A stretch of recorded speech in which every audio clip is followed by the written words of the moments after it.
Minasan, konbanwa. Perkenalkan, nama saya Fia Syabani dari kelas Yozora. Saya di sini akan menjelaskan sedikit materi yang telah dijelaskan oleh Yanto Sensei tadi pagi kelas. Mari kita mulai. Yang pertama di sini ada bungkai te okimas yang artinya dahulu, dan toku dan toko ayo dahulu. Di sini di buku Matome te okimas, toku atau toko itu dahulu, mendahulukan. Di buku te okimas itu artinya mendahulukan. Arti dahulu itu cuma bahasa kias yang sejatinya arti itu adalah mendahulukan. Di sini ada teoku bentuk jisho, bentuk jishonya teokimas menjadi teoku, bentuk gaulnya bisa toku, terus bisa bentuk ikoke menjadi teoko dan teko bahasa gaulnya yang artinya ayo dahulu. Contoh di sini tabemas. Tabemas kan makan. Kalau kita ditambahkan perubahan te okimas menjadi tabete okimas, mendahulukan makan. Bisa juga dibuat dengan bahasa gaul menjadi tabe toku, sama artinya mendahulukan makan. Kalau dibentuk ikoke itu bisa tabete oko, ayo makan dahulu, atau bahasa gaulnya bisa tabe toko yang artinya sama, ayo makan dahulu. Lanjut naik bab tentang tekimas yang artinya pergi kembali lagi, atau tekimas mulai menjadi, dan tekimas kegiatan dari luar. Nah, di sini di buku Matome tekimas itu artinya pergi kembali lagi, mulai menjadi, kegiatan dari luar atau datang dengan. Contoh gampangnya penggunaan tekimas ini kayak misalkan kita dari suatu tempat ke suatu tempat lagi, kita pergi dan balik lagi, itu menggunakan bunke tekimas yang biasa kita dengar di kelas atau di mana, kayak toire ni itte kite mo ii desu ka. Itte kite itu artinya pergi lalu kembali lagi, itu memakai bunke tekimas. Jadi di sini tekimas itu artinya pergi dan kembali lagi dari tempat A dan tempat B, dari tempat A ke tempat B tapi balik lagi, itu menggunakan bunke tekimas. Contoh konbini de jusu wo katte kimasu. Nah, akan membeli jus di konbini. Jadi tidak ada partikel yang harus didahulukan.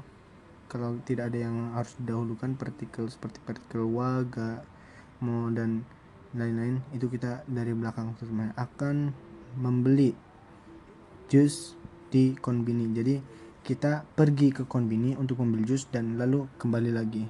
Itu penggunaan tekimas.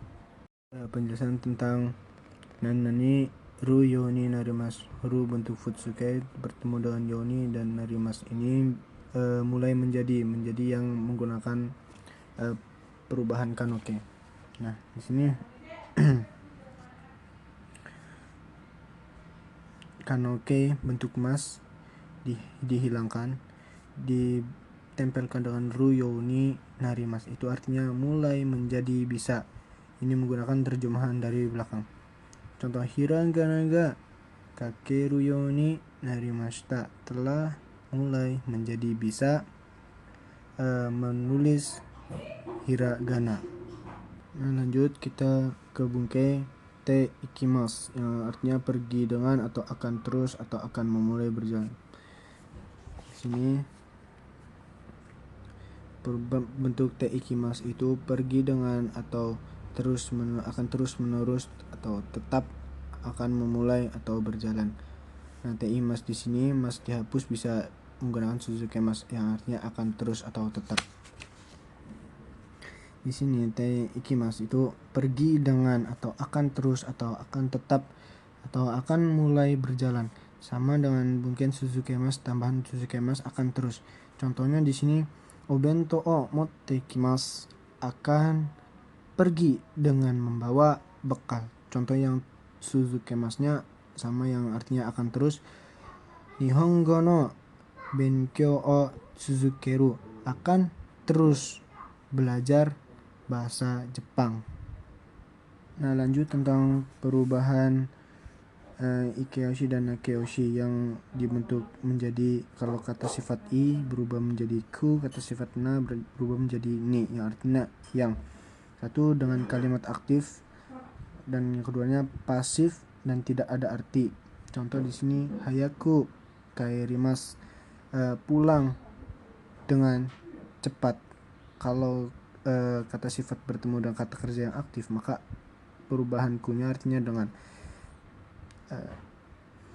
Kalau kata kerja yang pasif itu tidak ada arti. Contoh samuku narimas, menjadi dingin. Jadi ku ini tidak ada arti. Kalau kata sifatnya bertemu dengan kata kerja yang aktif itu ada artinya. Hayaku kaerimasu, pulang dengan cepat. Lanjut penjelasan tentang perubahan ikeoshi dan nakeoshi yang ku dan ni bertemu dengan shimas, itu artinya melakukan dengan atau me nani. Contoh shiroku shimas, ku bertemu shimas yang artinya melakukan atau me. Shiro itu putih, shimas kushimas itu melakukan dengan putih atau sama saja memutihkan. Nah, kalau kata benda bertemu dengan nishimas itu artinya untuk memilih atau untuk memutuskan. Contoh kore ni shimas, kore kan kata benda, bertemu dengan ni shimas artinya memilih, untuk memilih, artinya memilih ini. Dan contoh lainnya ada hayai kuruma. Kuruma ini kata benda. Jadi hayai kuruma ini i-nya itu artinya yang, mobil yang cepat. Kalau kata sifatnya bertemu dengan kata kerja yang aktif, maka artinya dengan hayai kaerimasu, pulang dengan cepat. Nah, di sini sama tadi ku dan ni bertemu dengan shimas itu melakukan dengan atau menanyani. Yang kedua, kata benda bertemu dengan ni shimas itu artinya memutuskan atau memilih, itu melakukan dengan atau melakukan dengan suka. Nah, lanjut di sini ada tentang partikel-partikel. Partikel wa, ni dan o atau ga. Sebelum bertemu dengan partikel ini itu tidak boleh kata kerja atau kata sifat atau kata kerja itu tidak bisa langsung bertemu dengan partikel ini. Kalaupun mau bertemu dengan partikel wa, ni, o dan ga itu harus dibuat kata benda. Jadi kata sifat atau kata kerjanya dibendakan dulu. Di sini ga yang artinya nya, yang kata sifat kata kerja pasif dan kata sifat. Di sini masnya kalau ingin dibendakan, kata kerja yang ingin dibendakan lalu bertemu dengan partikel ini caranya masnya diganti dengan futsuke. Yang futsuke itu ada ru, tai, nai, tai. Yang dibentuk futsuke, mas dibentuk futsuke. Kata sifat menjadi i dan na, ditambahkan i dan na. Terus bertemu dengan koto atau no atau kabe untuk bertemu dengan partikel ini. Jadi kata kerja dan kata sifat itu tidak bisa langsung bertemu dengan partikel wa, ni, o dan ga.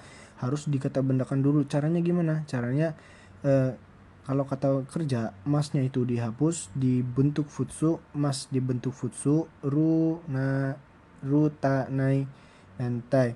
Dan kata sifatnya itu i dan na harus ditambahkan dengan koto, no atau kata benda. Contoh di sini ada tabemas. Tabemas itu makan. Kalau mau bertemu dengan partikel ini itu harus dibentuk futsu dan ditambahkan koto. Berarti taberu koto. Koto ini artinya perihal. Tabemas itu artinya makan, akan makan, itu kata kerja. Kalau dibentuk futsu dan ditambahkan koto berarti taberu koto, perihal makan. Perihal makan itu kata benda. Terus kalau langsung ditempelkan dengan partikel ini bisa taberu koto wa, taberu koto ni, taberu koto o, itu bisa ditempelkan. Karena kata kerja atau kata sifat itu tidak bisa langsung ditempelkan dengan partikel ini, harus dibendakan dulu. Caranya mas dibentuk futsu, futsuru, ta, nai, tai atau kata sifat i, na, terus ditambah dengan koto atau no atau kabe, baru bisa bertemu dengan partikel ini. Ya, cukup sekian dari saya. Kelebihannya mohon maaf. Arigatou gozaimasu.